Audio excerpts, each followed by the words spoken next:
Welcome to the Sales Lead Dog Podcast, hosted by CRM technology and sales process expert Christopher Smith, talking with sales leaders that have separated themselves from the rest of the pack.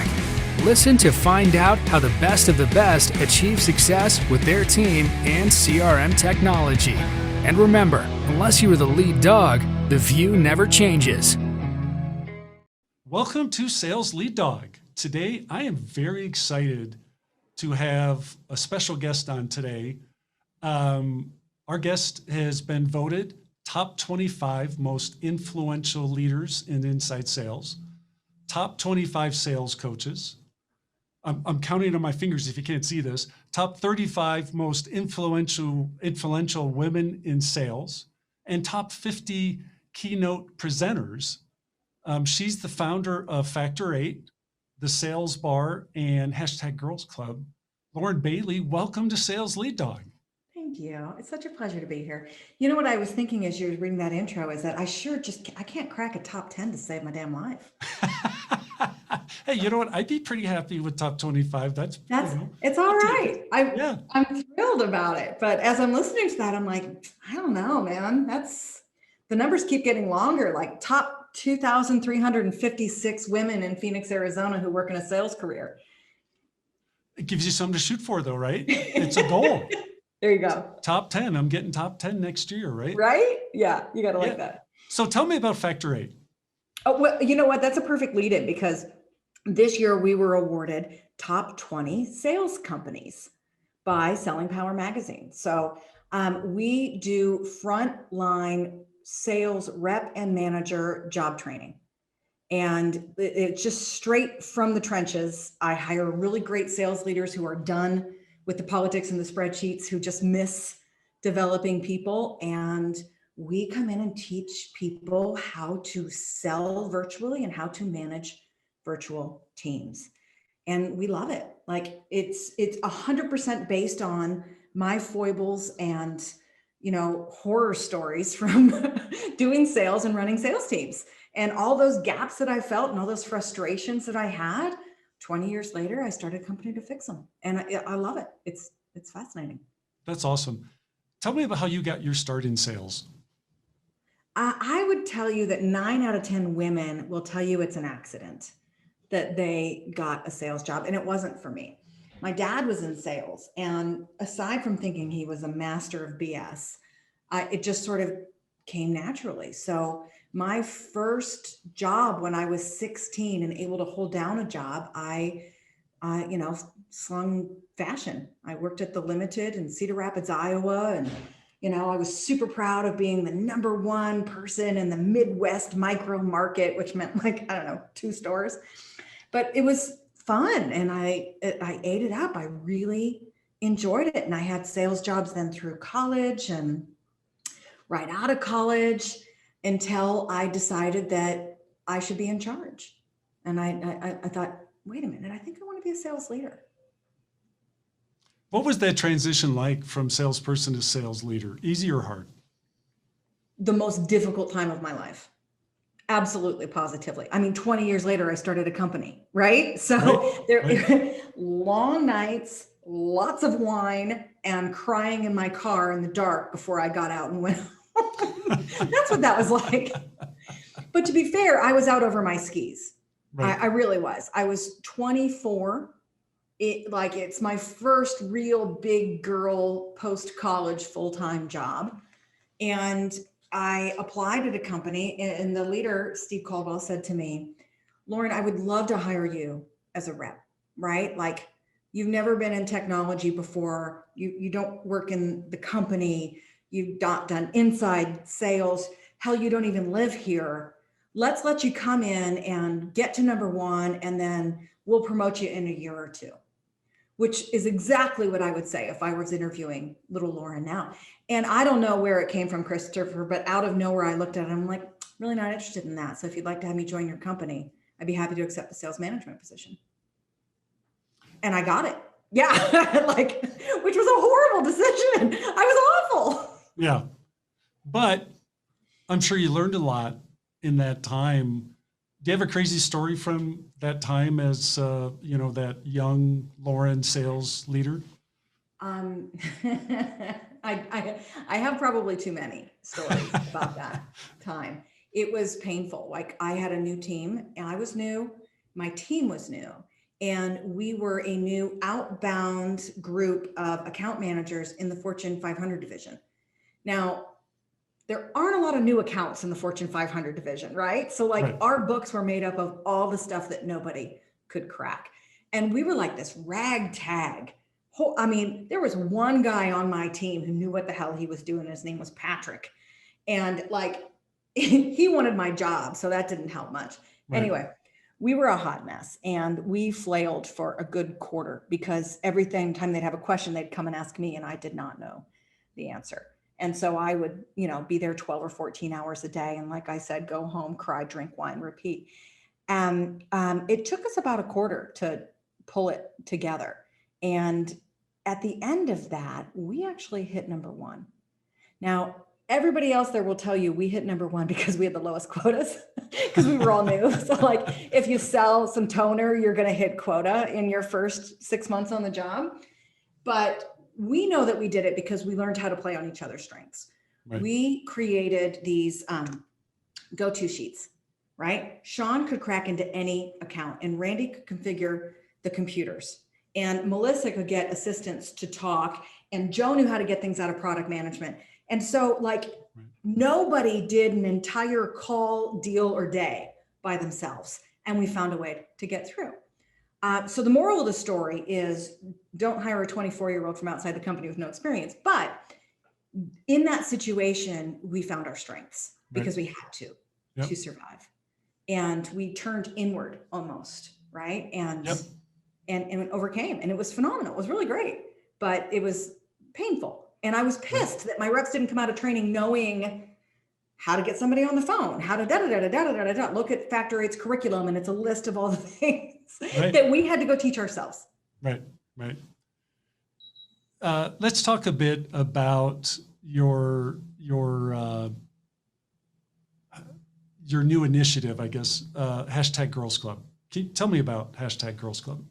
This is a passion project. This is meaningful. This is changing people's lives. And it's awesome. It's really awesome. So our mission is to change the face of sales by helping more women earn leadership positions in sales. What we are is a community. At the heart of the community, we are a sales management certification program.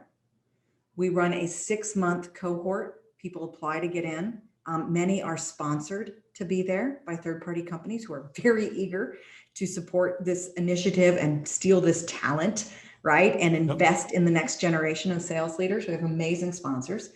And we go through a 6-month rigorous training program. We teach people how to be sales managers. All that training I wish I had 20 years ago. Right. And we give them mentors, women sales leaders who they've probably never seen before in their own companies. Right. We shine spotlights and help them build followings inside the company and outside the company and give them opportunities to grow their network.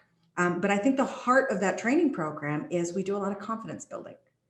And that's sort of the theory, Christopher, is I believe from my experience, we don't have more women at the top, like some of the amazing women we've talked about, you've interviewed. It's hard to find those women for your podcast because of 2 reasons. One, we don't take that first step. The broken run of the ladder is the first run. Right. Getting them from individual contributor into management. And my theory that the number one reason for that is the confidence gap.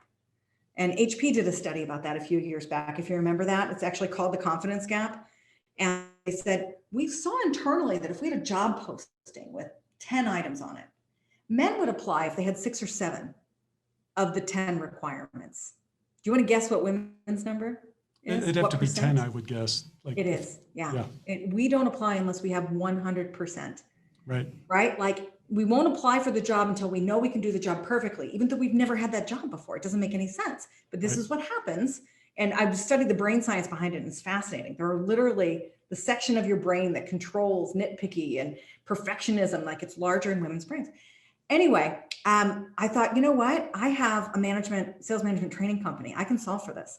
I'm going to help these women train for the job and build their confidence to apply for the job. Right. And it's working. Over 70% of our cohort every year has been promoted before the end of the 6 months. Oh, that is awesome. That's a great number. I love that number. They take off like rockets. These women are amazing. Yeah. And I get goosebumps just even talking about it. It's always the best part of my day. Yep. We're doing something special. That's really cool. If I'm a CRO or a VP of sales, what should I be doing to get more women into sales leadership roles? We do a really neat thing every year called the Unintentional Boys Club. And I get a couple really brave men, sales leaders from my network, to come in and talk about the Boys Club. And is it real? And do you treat women differently? And like, it's a safe space, right? Right. And we call it the Unintentional Boys Club. And here's what they tell me. You know, I was 28 years old. I had a huge job to build and scale a sales team. I went out and looked for talent. I hit up my network and I hired all the very best people for the job I could. It turns out that most of them looked like me, because that is human nature. Go read 1 million books about diversity and studies, and it will tell you human nature is we are more comfortable with, we trust, we are attracted to, we like people who are like us. It doesn't matter who the us is. Right. So there you go, right? Not a lot of women are getting hired into sales positions, and not from there, the ones who are there aren't raising their hands for the management positions. If you want diversity on your team, you're gonna have to effort. That's what I'll tell CROs. You have to be super intentional about it. You have to carve out time, you have to carve out dollars, and you have to carve out goals. People know what's important to you as a leader based on where you spend your time and what you talk about. So if you say you want diversity, but don't ever put it in your team's MBOs or talk about it at the quarterly reviews, et cetera, et cetera, et cetera, you're going to do it like everybody else does. Gee, I wish I could. I went looking around for some Black people to hire, but none applied. And that's a bummer. So there it is. If you want women to apply, I do have some tactical advice. You want me to go down that road of what I've learned? Sure. Some really easy things to do. Yeah. So first of all, the study, the list of 10, make your list of job requirements 5 instead of 10. This isn't about the ideal candidate. Get to that in the interviews, right? Keep the list short to just the requirements and watch the women go up. Number 2, go and ask women to apply. You've got some phenomenal women submitting marketing and customer service that should be in sales. They just need a little encouragement, okay? What's the worst that could happen? You make their day? Right? The third thing is look at the language. So it turns out, Christopher, I grew up in sales, right? In inside sales. It was like only female, always. It's like being raised by a pack of wolves. That's why I talk like a trucker. And my own job descriptions were rife with like the male dominated aggressive sales language. Right. But if we think about it, sales is a helping profession and women are more drawn to that. Yep. I always feel like I'm talking in mass generalities and stereotypes, but they're stereotypes for a reason. Yes. Right. So take a look and let the women on your team read it. If it talks about crushing quota and being super aggressive and win, kill, maim, that doesn't it's not as great for us. Build strong relationships, loyalty, help customers, right? Building networks. That is attractive to us. So 3 or 4 quick tips to get more women to apply. I love those. Those are great tips. They're actionable. Like anybody could follow through on that. Yeah. I just can't stand the bullshit where people are talking in theories and platitudes and they make really great tweets, but nobody can do anything with it. Stop pushing air and get something done. That's right. That's right. Why, as a sales leader, why should having a diverse sales team be important? Now you see, I'm going to leave that to a lot smarter people. You can find 1 million articles about diversity on Harvard Business Review and other places. Here's what I took out of them. Mm-hmm. Number 1, your customer set is diverse. If you are only selling to 40-year-old white males, I super invite you to only hire 40-year-old white males, right? You know what's something funny is I do. Like 98% of my customers are 40-year-old white males. Isn't that hilarious? And I've got diversity on the team. Yeah. So your customer set is diverse. Your ideas will be better. Your culture will be better. And you'll stay out of jail. Those are my top 4 reasons. Love it. Love it. Actually, I think that was 5. So I'm looking to hire a great sales manager. What's the difference between a great salesperson and a great sales leader? A ton. And yet, if you promote your top salesperson to be that leader, you will be like every other sales leader in the world who's made that mistake. We all have, right? Right. We all have. All right. So, and by the way, most great sales reps think they want to go that direction because we're ambitious. Right. And at that age, we have blind ambition. I know I did. Right. So I don't know why I want to be the manager. I just want to be in charge. Not a great reason. I made it work for me. Turns out it played to my strengths, but over 50% actually fail within 2 years. In fact, I think that number is 60%. On a related note, did you know that 43.9% of all statistics are made up on the spot? Like that one. All right, so here's the difference. A great sales rep is in the me business, right? And what they chase is the W. It's all about the win, come hell or high water. This is why you love them. Yep. Great managers are in the we business, right? Yep. So if you find somebody who is more lit up about helping someone versus getting the deal, you might have a sales manager on your hand. If you look on your team and you find your top 1 or 2 reps, it's probably not them. Go look to the team for the person who everybody goes to ask the question. Go look at the team for the person that people look to in the room when you're talking about something. The person who takes the new kid out for lunch. That's your go-to manager. They're usually a B player, but they love the development. The top reasons I see for them that getting into management are not the money or the title or the power. Right. People who are most successful in my experience are doing it because it lights them up to coach other people. Yep. And because they just want to do things better. And that makes all the difference. So look for those people on your teams and then look for some silly things that make a huge difference, Christopher. Organizational skills, time management skills, process thinking. The best sales reps are artists. They don't have any idea how they do it. They just do it naturally. Yep. The best leaders of salespeople are scientists. They have a system in place to onboard. They have a system in place for how they approach their day. They have a system about how they approach their business. Ask those questions and you'll find a process systematic thinker. And that's someone who can scale a team. Right. What do you think should I be doing as a sales leader to cultivate and support those people that I'm thinking, hey, they might be a great future sales leader? What should I be doing to support them and grow them to be ready for that eventual transition? Nobody's ever asked me that question, and I'm so grateful that you did. The number one thing, I've got a list of about 7 in my head, so we'll see how many I remember by the end of this. Okay. The first thing that you should do is have conversations with every single person, not just them, but every single person. Tell me about your future. Are you looking at management? Do you want to stay in sales? Do you want to move to AE, or you want to go outside? Is it service? Is it marketing? Let's talk about your future at the company. You'll cut your turnover in half just by doing that twice a year. The second thing to do when you find those people is give them someone to mentor. This is not even my advice. I'm stealing this from Anna Baird, who is now the Chief Revenue Officer at Outreach and someone you need on your podcast. Anna does that.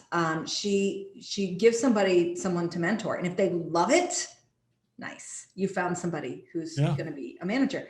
If they're like, I couldn't really find the time, or this person wasn't great, or they blah, blah, if they come up with reasons why it wasn't great, not a natural fit for the love of the game. Yeah. The next thing you can do, especially for the women, is encourage. Just like encouraging them into the sales, it's the magic button and they take off, like it launches the rocket. I think you'd be an amazing leader. Have you thought about sales management? 9 out of 10 of the women in GirlsClub have that story. Right. Yeah, that's what got them leaning in. It got them over the confidence gap. And then my final suggestion is invest in some training for them. Because more than half fail, because it is a different game. You're not going even in the same direction. Read a book called The Leadership Pipeline. You're going up and to the right as a rep. And then when you start to become a manager, you have to back up, turn directions, and go up and to the left.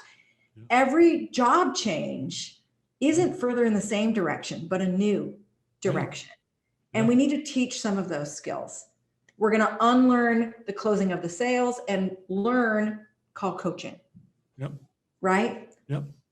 There's a million of those examples. I won't go into them, but we've got to unlearn some stuff and relearn some stuff. And if we give them some of that training, we can double their success rate and their confidence and their love of the game. Yep. And I think that that's what in the end it's all about for me. When people feel successful at work, it ripples. Yeah. Right? It makes our entire lives better. We're happier humans. The people around us are happier. We're better wives and husbands. We're better parents. And when we can help people feel successful on the job, they perform better and their lives are better. And that's how we change lives as sales leaders. That's awesome. I am shocked when I ask that question to my podcast guests, how'd you transition? Most of them are like, oh, I got promoted. And it's like, there's the deep end, start swimming. Every one of us. Yeah. And we can't do that anymore. No. Right? Everybody our age, Christopher, has that story. It's why none of them invest in new hire training, because they're like, well, I got a phone book and a rotary dial phone and I made it happen, right? Your face tells me you had that experience. And we swam. Yeah. But the world is different now, right? Our hiring pool is a fraction of what it used to be. Our competition is 20x what it used to be. The average lifespan of somebody in sales drops every year by a factor of months. Yep. Right? What we're doing today with this role specialization and the explosive growth requirements that our venture-backed companies and SaaS are creating, we are throwing 20-year-olds on the fire of sales and watching them burn out. Right. And then just going and getting new logs. Yep. And you can't do it anymore. Yeah. You won't find the talent. You won't keep the talent. Right. You won't survive. Right. And you're also, I think you're losing out on those people that had potential, that if they just were given a little bit more support, they could have made it. Just a little, right? Yeah. And the cost of losing the person, of having the empty seat, of having to grow a new person, and not let alone find a new person. And it's funny to watch. I watch people spend about 10x on giving them tools. Yep. I watch them spend about 50x on recruiting them. Yeah. Right? Yep. There's a line item in almost every of your listeners' budget for sales recruiting and sales tools. Yep. But I would venture to bet 40% have a line item for training. Right. And that's how you keep them. Yes. It's how you attract them. You know what's the number one thing millennials are looking for? Development. They'll take the job if you have a training program. They'll do better at the job if you have a training program, and they'll stay in the job if you have a training program. But like, it's just, we haven't gotten there yet. And I think, frankly, it's because most of us didn't experience good training. Right. Oh, you know what I mean? So I'm not going to invest in that crap. I figured it out. Why can't they? Yeah. Right. And I forget a lot of bad training. Yeah. We forget how inefficient we were, back then when we were struggling and how much we missed out on because we didn't have a clue. Oh my God. And then we buy tools. We buy tools that our former selves would kick ass with. Oh yeah. Man, if I had a CRM like that, if I had a sequence cadence system, if I had call recording, right? But you're not buying it for you. You are a freaking superstar. Yep. You're buying it for a 23-year-old who has 17 other tools and can't leave a voicemail and doesn't know how to talk to people on the phone. And I tell you, there's not a CRM in the world that can fix crap process or people that just don't know how to do their job. I bet CRM cannot fix those sales problems. It can't, garbage in, garbage out. That's to right. me, you got to go process, skills, systems.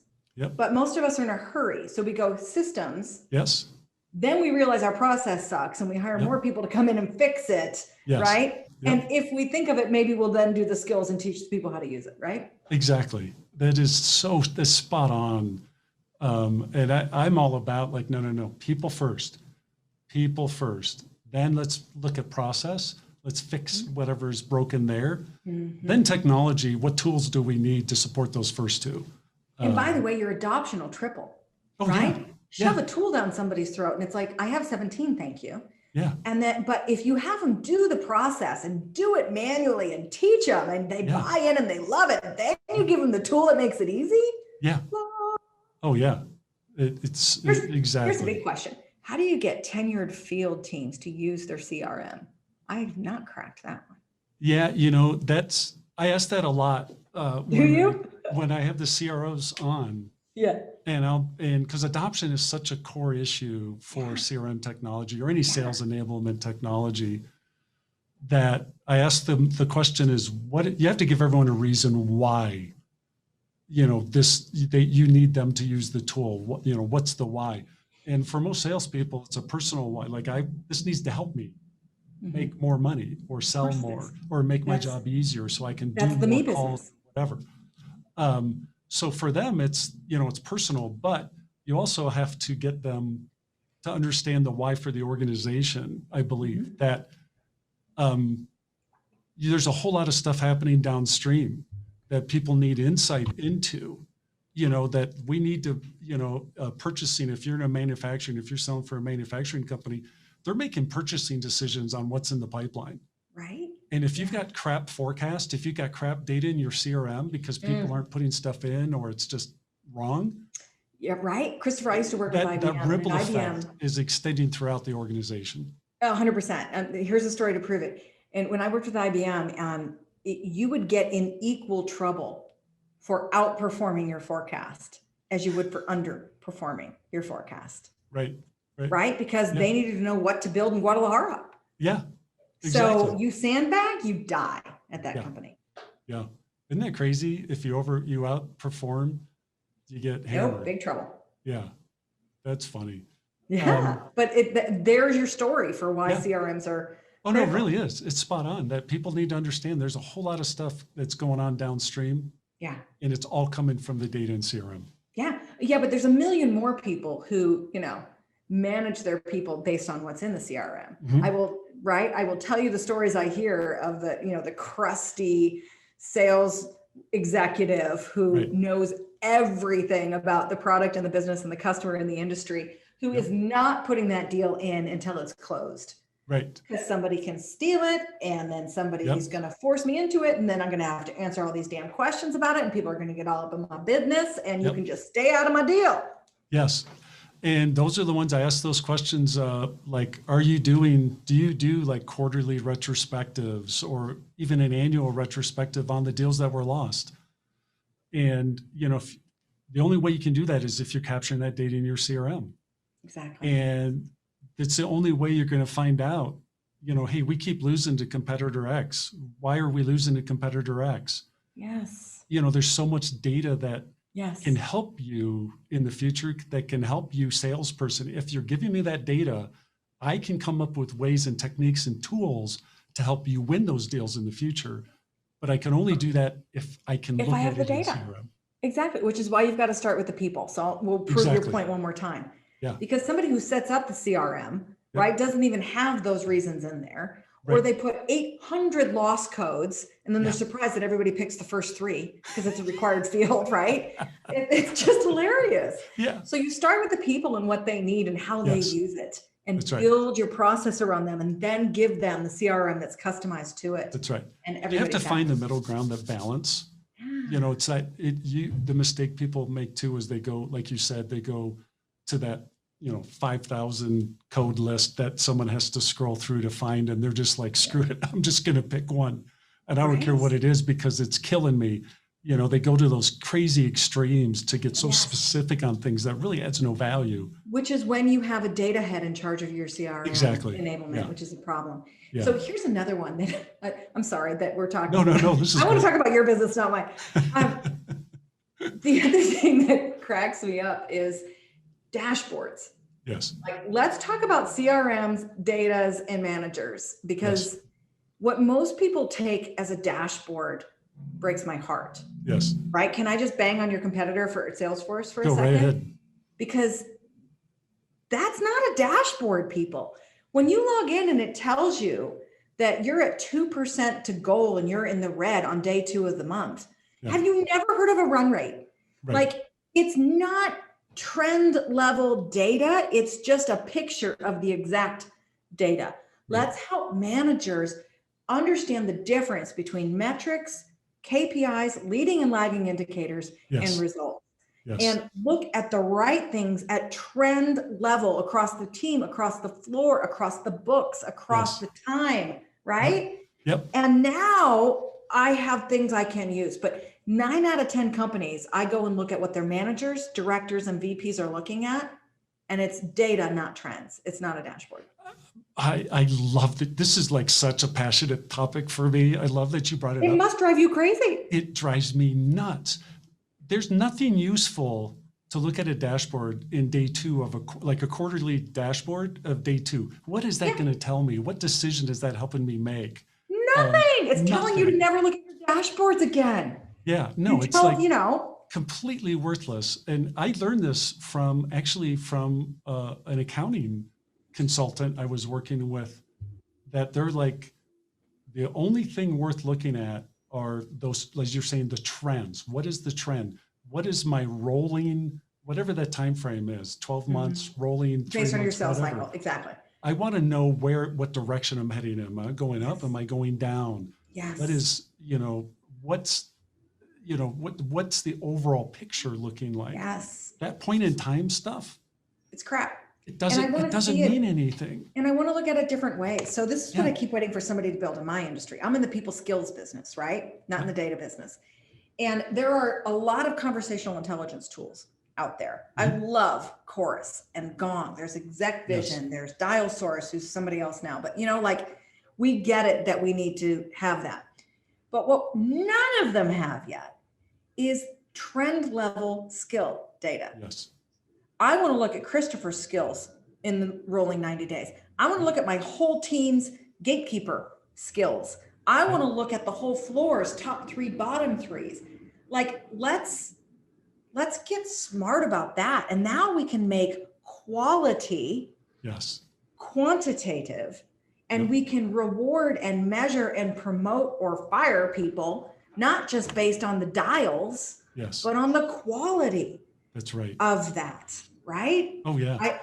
I've talked to every one of their developers, overseas with this idea, and it does not sell. It does not sell at all. Nobody's buying it. They're focused on the product. They're not focused on the people using the product. And that's but Christopher, it's because they're sales leaders. Your audience is asking for something different. Right? I think you're right. Yeah. Sales leaders want to know how many times somebody said their competitor's name. Yes. Sales leaders want to be able to use it to see if they did say they're on a recorded line. Right. Sales leaders, you know what I mean? Yes. We want the aggregate data. We want the voice of the customer, not the voice of the rep. Right. Or again, in that throw the log on the fire, I'll just go get a new log. Yes. It's amazing. I had a call earlier today about data metrics. It wasn't related to sales at all, but it was just about running a business. And the point the gentleman I was talking with said that, when you're selecting those KPIs, it's so important to really understand what are the important KPIs versus just I'm getting this deluge of data that really is not helping me make a decision.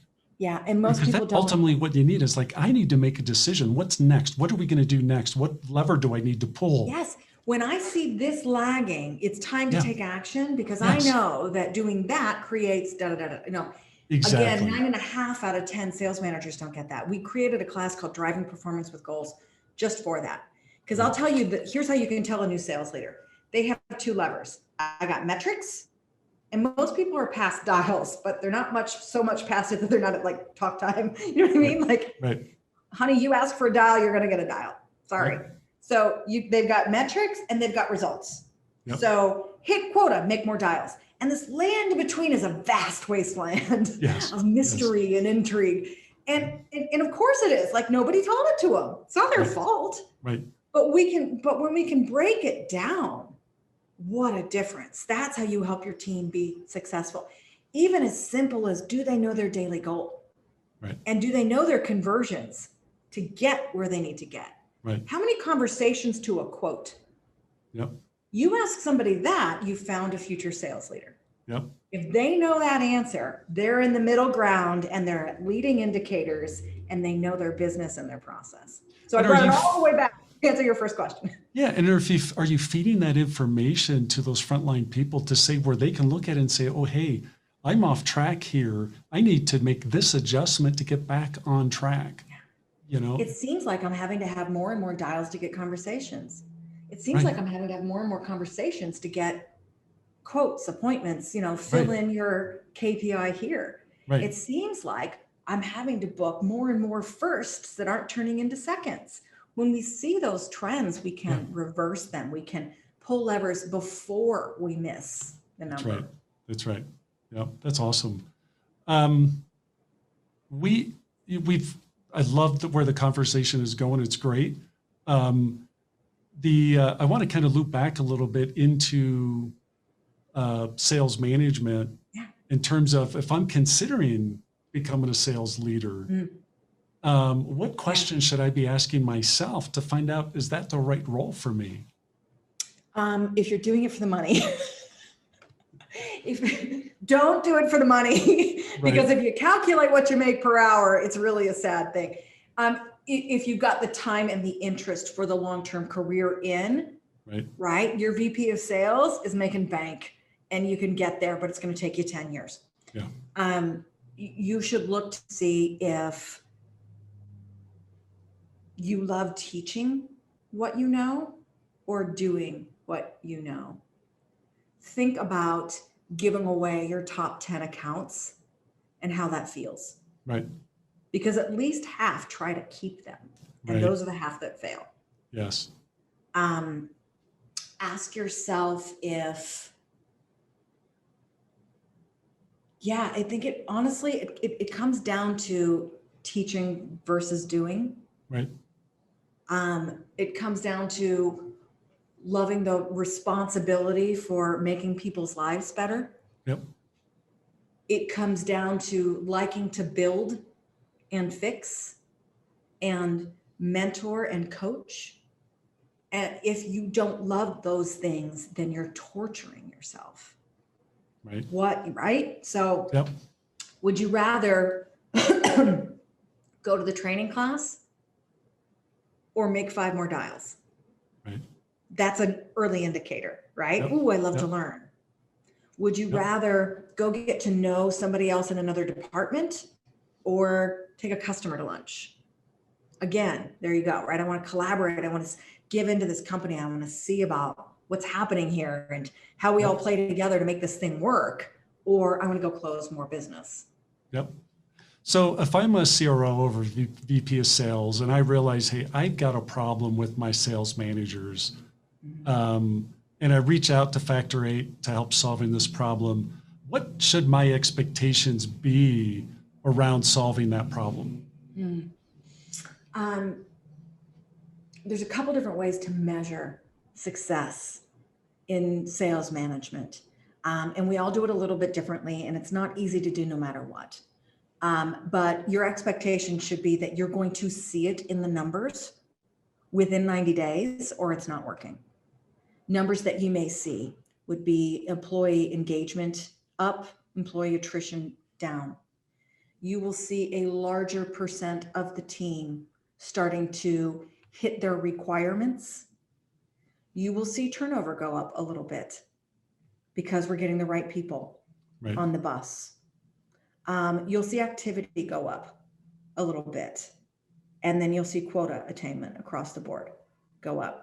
The sign of a great manager isn't the one who's at quota. The sign of a great manager is the one who has the largest percentage of their team at quota. Right. We've all ridden a big deal to make it. Managers ride a great rep to make it, but even better when you can get more people there. So absolutely, those are things that you should expect. It's rah-rah is great and leadership is great and you need it. So is how to use the payroll system and how to not sexually harass people, all important training. But what we love is, like you said, tactical and actionable job training. Yep. Here are the meetings that you should be having with your team, how often and what to cover. Just putting in a cadence, that's what we call this. It's like a sales process, but it's a management process. Just putting that into place night and day. Consistency. Managers have more confidence because it's not whack-a-mole, right? Putting out fires all day long. They get proactive instead of reactive. Their team knows what to expect. I'm spending time with my manager, whereas I didn't talk to him for months before.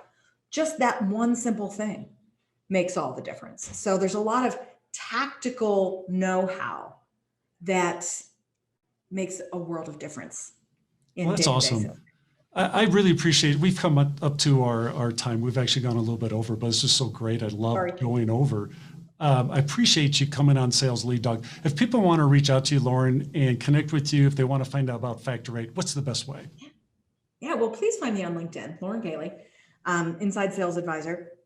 You can find us at factor8.com. The other website you want is wearegirlsclub.com. Christopher, don't go to girlsclub.com at work. That's going to get you in trouble. wearegirlsclub.com is how you find us if you want to mentor or if you want to nominate somebody to be part of the group or encourage somebody there. Or just email me. I'm lb@factor8.com. That's awesome. Lauren, thank you again for coming on Sales Lead Dog. It's been great. It's been a pleasure. It's been fun. As we end this discussion on Sales Lead Dog, be sure to subscribe to catch all our episodes. On social media, follow us on LinkedIn, Facebook, and Instagram. Watch the videos on YouTube, and you can also find our episodes on our website at impellercrm.com/Sales Lead Dog. Sales Lead Dog is supported by Impeller CRM, delivering objectively better CRM for business, guaranteed.